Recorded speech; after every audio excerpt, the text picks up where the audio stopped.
The Wall Street Journal in this article is calling, or at least saying out loud, that maybe Caitlin Clark's civil rights are actually being violated. Is her right to a peaceful workplace, a non-hostile work environment, are those rights being violated by the WNBA? The Wall Street Journal recently suggested that Caitlin Clark's basic rights as an athlete and as an employee might not be fully protected in the WNBA. That's not just about basketball. It's about whether a professional sports league is responsible for creating a safe, fair environment for its players. When Caitlin steps onto the court, it's supposed to be about skill, teamwork, and competition. But lately, her games have been filled with incidents that raise serious questions.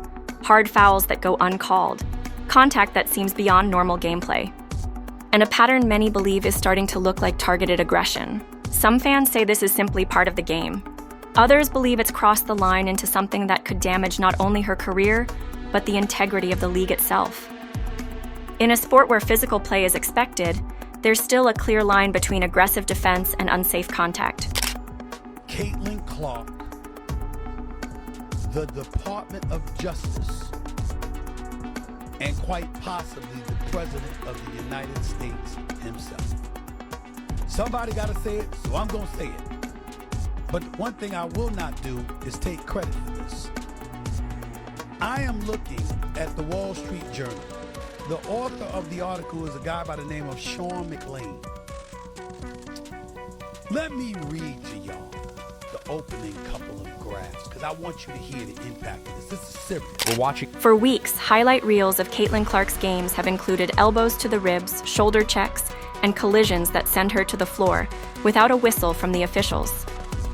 If this were a one-time incident, it might be dismissed as a tough game. But the frequency has fans, analysts, and now national media outlets asking why this keeps happening. It's not just fans raising concerns. Sports writers, former athletes, and broadcasters are openly wondering if the league is failing to protect one of its brightest young stars. The easy answer is talent. Caitlin Clark isn't just good, she's game-changing good. Her deep three-pointers, court vision, and leadership have drawn in record viewership for women's basketball. She's not just competing, she's redefining what's possible. But in sports, when someone draws attention, they also draw defenders who want to shut them down. That's part of competition. The question here is whether the strategy against Caitlin has shifted from defending her shots to physically wearing her down. Basketball officials have one of the toughest jobs in sports. But when certain fouls aren't called repeatedly, the impact is more than just on the scoreboard. It sends a message to other players about what they can get away with. Clips circulating online show Caitlin taking hard contact, sometimes to the head, sometimes while airborne, and play continuing without interruption. These moments aren't just frustrating, they're dangerous. It's important to note that not every missed call is intentional, but when the missed calls consistently involve the same player, it creates a perception, fair or not, that the officiating isn't being applied evenly. This isn't just staying within sports media anymore. The Wall Street Journal coverage put it in front of a national audience that might not watch WNBA games regularly. And once that happens, the framing changes. Now it's not just about one player's treatment. I've been telling y'all, it's all documented from this season. And I've pulled up clips from last season. We obviously see the targeting. We obviously see the jealousy. We obviously see the hatred. We see it all. Whether you're going to be honest or not, we see it. Y'all can't come with this excuse of, oh, it's just physical. Bro, Caitlin had like majority of the flagrant fouls last season. Most of them went to Don't work. It's about workplace safety, employee rights, and whether professional organizations have a duty to protect their talent. That's why some people are using the phrase civil rights in this conversation. They're not necessarily talking about constitutional law, but about the basic right to work, or in this case, play, in an environment free from unnecessary harm.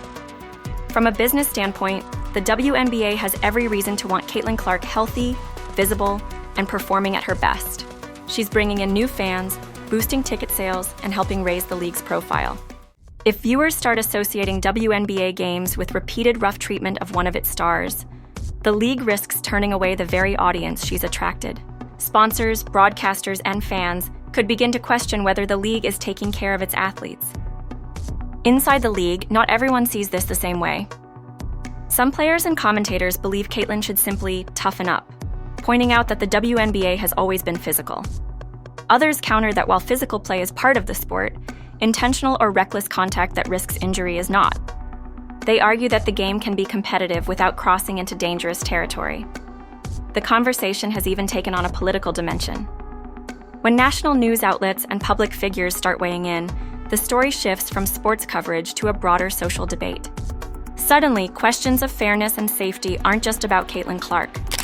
Oh man, oh man, oh man. So, I don't really talk about politics, but once politics enter my world, my rule is, I say this, we gotta talk about it. So politics are coming to our world, my world, sports, and now in Caitlin Clark's world, which is so unfortunate. I feel sorry for Caitlin Clark because she's a pawn of this whole thing, and I think Caitlin Clark needs to speak up. I'm tired of her being silent. They're about the example being set for young athletes and the image of the league as a whole. For many fans, this isn't about favoritism. It's about consistency. If any other player in the league took repeated hard fouls without calls, there would likely be a push for change. So why hasn't that happened here? Is it reluctance to be seen as protecting one player too much? Is it fear of altering the league's tough reputation? Or is it simply that the leadership hasn't yet decided how to address it? Some see a simple solution: enforce the rules as written. If a foul is committed, call it. If the foul is dangerous or intentional, issue a penalty. Consistent enforcement not only protects players, but also preserves the credibility of the game. Others suggest that until enforcement improves, the problem will persist, no matter how many conversations are had behind closed doors. Caitlin herself has remained mostly quiet on the matter. While she's acknowledged the physical nature of the league, she hasn't publicly criticized officials or other players. How bad? You know how bad and nasty things gotta be for the Wall Street Journal to talk about going after y'all for her civil rights being violated? Do you know how bad it has to get? That's how nasty things have become. And you guys like to sit there and make it seem like we're making things up. We're not making nothing up. Kathy Engelberg treats Caitlin Clark like she's a headache and a disservice to the league. That restraint has earned her respect from some, but others believe it may be allowing the situation to continue unchecked.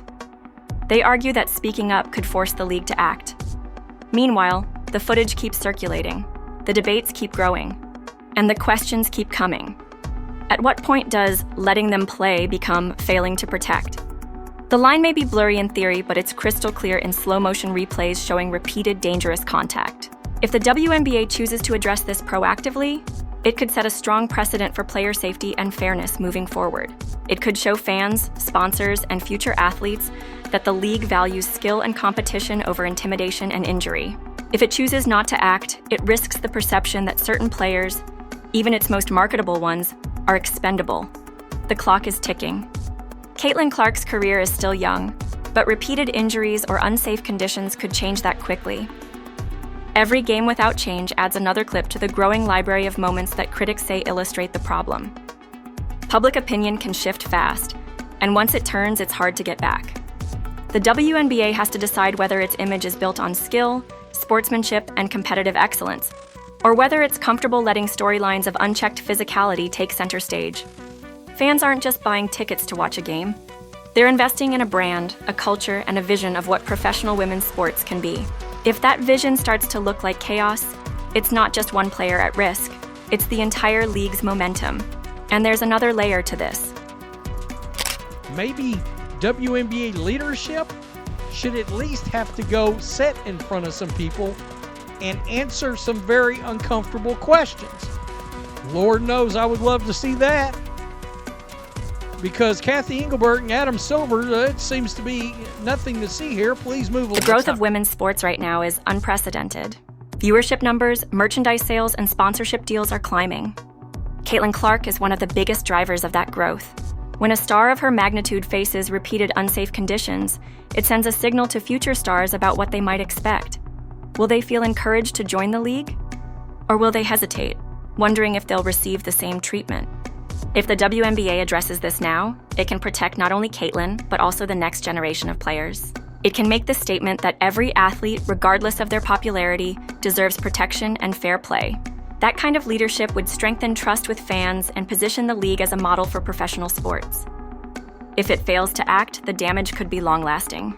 Sponsors might pull back, attendance could drop, and the conversation around the league could shift from celebrating its athletes to questioning its priorities. The risk isn't just losing one player, it's losing the goodwill and excitement that have been building over the past few seasons. Caitlin Clark's story right now is about more than one athlete's resilience. It's a test of whether the WNBA is ready to match its growth. There comes a point where people have to use the brain that God gave them and understand that before you write an article, you really need to think about what you're writing. You really need to take a step back, or roll your chair back, open your eyes, and realize that what you write, you might not want to write. It's like an email response to something that you have happen at work. Write it, delete it, and then take a in popularity, with growth and responsibility. Fans are watching. The media is watching. And more importantly, young players dreaming of their own shot in the league are watching too.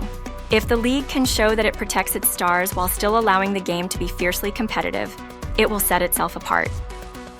But if it allows repeated dangerous play to define the season, it risks becoming known for controversy instead of excellence. The choice is in the league's hands. Protect the players, enforce the rules, keep the focus on basketball where it belongs.